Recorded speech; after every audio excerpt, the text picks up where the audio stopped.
So welcome to problem solving with systems of linear equations. And problem solving doesn't always go well, but I actually find that for these ones it goes quite well. With the exception of the let statements, believe it or not. The equations and the solving goes well. So hopefully we'll get to work on that. First problem says find two numbers whose sum is 25 and whose difference is 11. So it will tell you that you need two let statements, two linear equations with two variables. You'll need to solve it. Now, this time you don't actually need a solution set, but by this point, students are quite used to that, and if you stick it in there, it's fine. However, I do need a concluding sentence. So first thing we'll do, and you can choose your variables if you want them to kind of represent what you're figuring out, or if you want to just use X and Y, it's entirely up to you. So the first problem says, find two numbers whose sum is 25 and whose difference is 11. So we'll use X and Y. So let X equal, we're going to call it one number. And we're going to have Y be the other number. So two equations with two variables. And I have to give you enough information in order for you to do that. So the first one says that their sum is 25. And we know, of course, when we add, that's when we get our sum. So add the two numbers together to get 25. And the other part says that the difference is 11. Difference, of course, is the answer we get when we subtract. So here, this is also where, unless I tell you to use elimination or substitution or graphing, you get to pick your method. We can eliminate right away. So let's add our equations. 2x equals 36. X is 18. And then we still need to calculate our missing variable. So 18 plus y is 25. And y equals 7. So our concluding sentence will be, the numbers are 7 and 18. So I don't recommend checking with your equations in case your equations are wrong, but it says find two numbers whose sum is 25. Well, or is their sum 25? 7 and 18, yep. And the difference is 11, 18 minus 7, yes it is. So it says at McDonald's, 3 bacon and egg McMuffins and 1 hash brown cost $11.26. If 2 bacon and egg McMuffins and 4 hash browns cost $12.14, calculate the price of a hash brown and a bacon and egg McMuffin. So once again, we need our two let statements. So you can use X and Y, but sometimes what I like to do is I like to use, for example, B, because that's going to represent what? The price of a bacon and egg McMuffin. Be very careful and don't tell me that B is a bacon and egg McMuffin, because it's not. It's the price, right? Price, cost. Be very careful. That's what I mean by specific, right? So price of bacon and egg McMuffin. Yeah, there's quite a lot of writing, but you'll be okay. So then I'm going to use the H, right, for the price of the hash brown. And that way I don't have to go back to the problem once I'm finished and remember if X was the price of the hash brown, or that's what I mean. So let B equal the price of the bacon and egg McMuffin, and H equal the price of the hash brown. So our equations, it says 3 bacon and egg McMuffins and 1 hash brown, $11.26. And then 2 bacon and egg McMuffins and 4 hash browns is $12.14. So there's our system. How do you want to solve it? Well, it's entirely up to you, right? You could isolate the H here if you wanted to.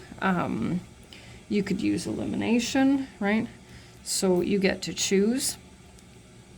And I'm going to skip a few steps here.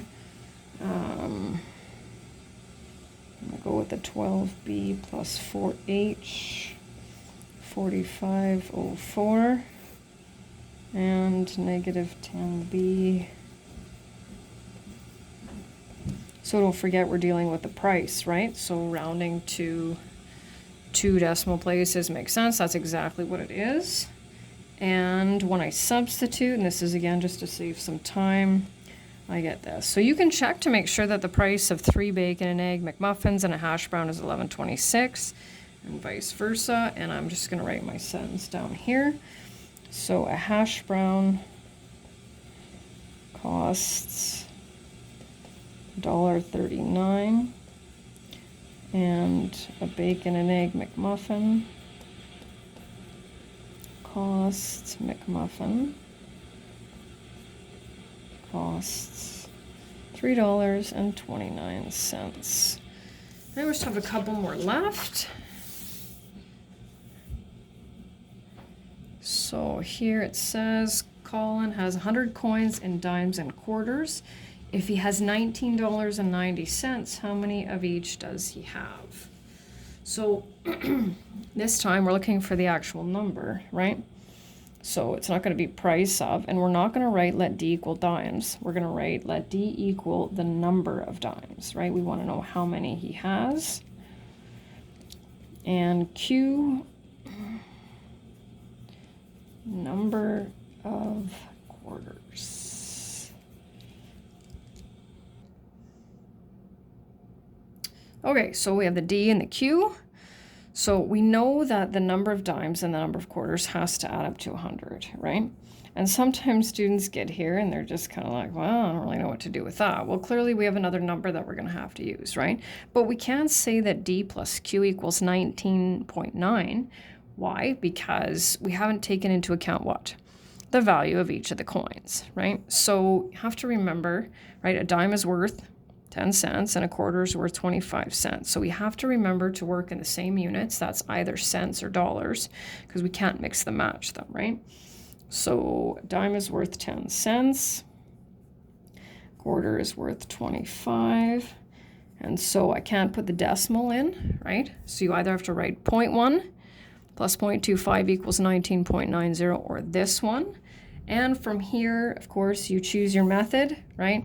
Multiply by 10 and subtract, multiply by 25 and subtract, isolate the D, isolate the Q. I'm going to skip that because the solving we should be good for. Okay, so you'll pick your method and do that. We get D equals 34, and 34 plus Q equals, so there are 34 dimes and 66 quarters.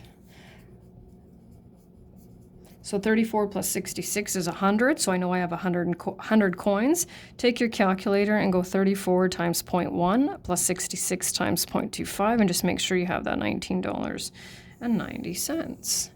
And the last one with my cute little picture of the ducks and the kittens. Sarah was wandering around the park and noticed ducks and cats playing together in a field. She counted 37 heads and 92 legs.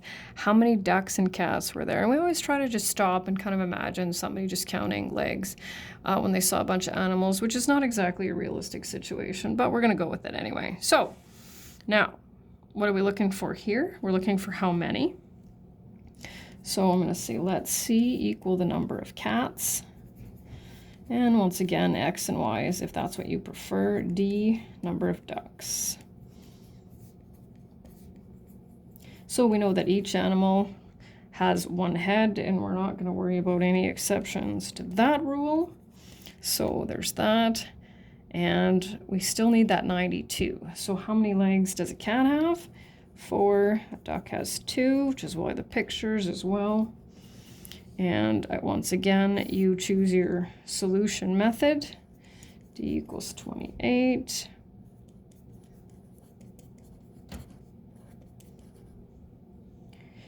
So there are 9 cats and 28 ducks. Make for an interesting walk in the park.